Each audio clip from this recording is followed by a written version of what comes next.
यहाँ पे इसको मान लेते हैं कि ये जो हम लोग का है, ये हम लोग का प्रकाश स्रोत है जहां से प्रकाश निकल रहा है, ये कोई प्रेक्षक है। अब ये प्रेक्षक और ये प्रकाश स्रोत जब एक दूसरे से परस्पर दूर जा रहे हैं, जब ये परस्पर दूर दूर जाएंगे तो जो प्रेक्षक है, तो प्रेक्षक की जो आभासी आवृत्ति होगी, तो प्रेक्षक की आभासी आवृत्ति घट जाएगी। अगर प्रकाश स्रोत और ये प्रेक्षक परस्पर दूर जा रहे होते हैं तो इनकी जो आभासी आवृत्ति होती है प्रेक्षक की, वो घट जाएगी और तरंगदैर्ध्य, इनके बीच का जो प्रकाश का तरंगदैर्ध्य होगा वह जो होगा वो बढ़ जाएगा। लेकिन यह जो प्रकाश स्रोत है और ये प्रेक्षक है, जब दोनों एक दूसरे के परस्पर पास आ रहे होते हैं तो इनकी जो आभासी आवृत्ति है, आभासी आवृत्ति वह बढ़ जाती है और तरंगदैर्ध्य घट जाता है। तो इस घटना को हम लोग प्रकाश में डॉपलर प्रभाव कहते हैं। ठीक, तो फिर से एक बार समझने का प्रयास करते हैं कि ये हम लोग का प्रकाश स्रोत है।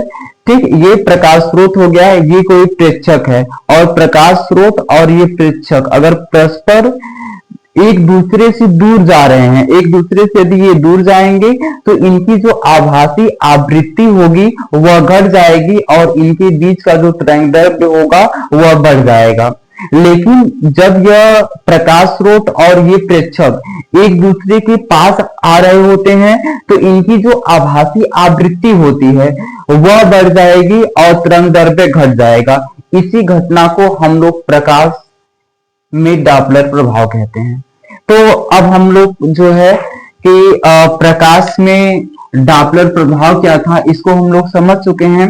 अब हमें समझना है application of Doppler effect in light, यानी प्रकाश में जो डॉपलर प्रभाव के अनुप्रयोग हैं इनका कैसा प्रयोग है इस बात को समझना है। पहला कि रडार में इसका प्रभाव दिखता है। जो रडार है, रडार का जो अर्थ होता है तो रेडियो डिटेक्शन एंड रैनिंग, ये क्या है? तो यह एक ऐसी युक्ति है जिसका उपयोग विमान की स्थिति तथा वेग का पता लगाने में किया जाता है। ठीक, यानी कि जो रडार है, रडार में हम लोग जो प्रकाश में डॉपलर प्रभाव है इसका यूज रडार में होता है। रडार क्या करता है कि जो भी विमान है, हवाई जहाज, हेलीकॉप्टर है, तो उनकी स्थिति का और वेग यानी चाल का पता लगाने में किया जाता है। और अगर रडार का और हम लोग प्रयोग के बारे में जाने तो रडार का प्रयोग जो वायुमंडल या वातावरण में जो वायु का वेग होता है, तो वायु का वेग का पता लगाने के लिए भी हम लोग रडार का प्रयोग करते हैं। और जो प्रकाश में डॉपलर प्रभाव है इसके सहायता से तारों की गति का अनुमान लगाने के लिए भी हम लोग रडार का प्रयोग करते हैं। ठीक, आज के दिन हम लोग समझे कि प्रकाश में डॉपलर प्रभाव क्या था। तो प्रकाश में डॉपलर प्रभाव के बारे में हम लोग यही समझ पाए कि जब भी कोई प्रकाश स्रोत होगा और जो प्रेक्षक होंगे उनके अगर बीच की जो दूरी होगी, अगर वह दूरी दूर एक दूसरे से बहुत अधिक दूरी पर होगी या वे दोनों एक परस्पर दूर जा रहे होंगे तो उनकी आभासी जो प्रेक्षक है, तो प्रेक्षक की आभासी आवृत्ति जो होगी वो घट जाएगी और तरंगदैर्ध्य उनका बढ़ जाएगा।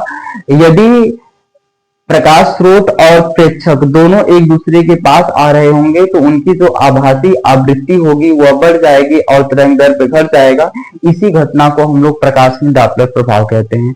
और प्रकाश में डॉपलर प्रभाव का अनुप्रयोग क्या है तो इसको भी हम लोग समझ चुके हैं कि जो विमान होते हैं, जो हवाई जहाज होते हैं, खास करके रडार हम कह सकते हैं, तो यानी कि उसी के प्रभाव से या उसी के यूज से हम लोग विमान की स्थिति और वेग का पता लगाने में उसका प्रयोग होता है। दूसरी जो बात है वो ये है कि वातावरण में जो हवा का वेग होता है, हवा की जो चाल होती है, उसका भी पता लगाने में हम लोग रडार का प्रयोग करते हैं। ठीक।